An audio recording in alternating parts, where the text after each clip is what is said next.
Kita berdoa. Kasih karunia dan damai sejahtera dari Allah Bapa dan dari anaknya Tuhan Yesus Kristus menyertai kamu sekalian. Amin.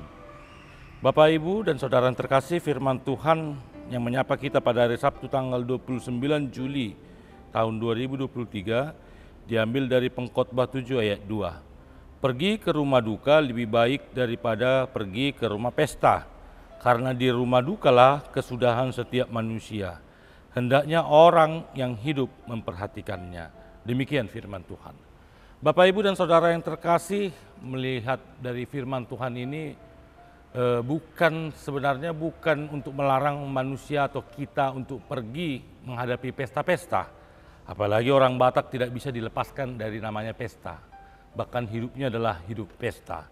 Tidak memiliki apapun, tetapi dia harus datang ke tempat pesta. Tetapi melalui firman Tuhan ini yang pertama ingin mengingatkan ketika dikatakan pergi ke rumah duka lebih baik daripada pergi ke rumah pesta. Kalau orang bijak mengatakan untuk senang-senang semua orang ada. Tetapi ketika berduka atau kita bersedih, tidak semua orang mau menemani. Karena itu ketika kita melihat pergi ke rumah duka, kita akan melihat bahwa sebenarnya disitulah kasih yang sebenarnya itu. Dia mau menemani di saat saudaranya sedang mengalami kedukaan. Dia mau memberikan penghiburan di saat sedang kedukaan. Karena itu selanjutnya dikatakan, di rumah dukalah kesudahan setiap manusia, hendaknya orang yang hidup memperhatikannya. Ketika kita menghadapi kedukaan atau mengunjungi orang yang berduka, sebenarnya itu adalah khotbah yang hidup. Ketika kita melihat ada orang yang sedang dipanggil oleh Tuhan atau kita datang ke tempat rumah duka, ternyata kita diingatkan manusia pada akhirnya harus mati. Manusia pada akhirnya harus meninggalkan dunia ini. Karena itu kalau kita datang ke rumah duka, ini merupakan introspeksi diri kepada kita. Apakah masih hidup saya sampai saat ini masih memberikan kehidupan yang sesuai dengan yang Tuhan ajarkan? Apakah ketika saya hidup masih hidup yang berguna?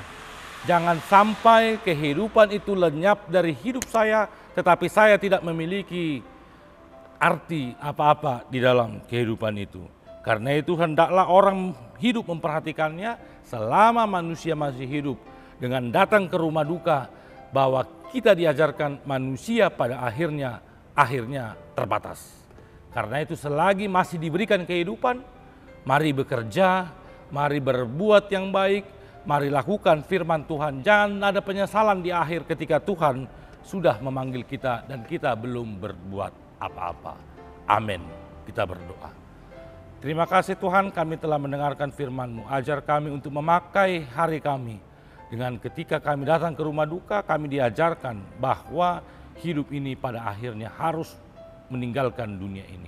Ajar kami selagi Engkau masih memberikan nafas kehidupan, agar kami mempergunakan hidup kami dengan baik. Di dalam nama anak-Mu Tuhan Yesus Kristus kami berdoa dan mengucap syukur. Amin. Anugerah dari Tuhan kita Yesus Kristus, kasih setia dari Allah Bapa, persekutuan dari Roh Kudus menyertai kamu sekalian. Amin. Selamat beraktivitas Bapak Ibu. Tuhan Yesus memberkati.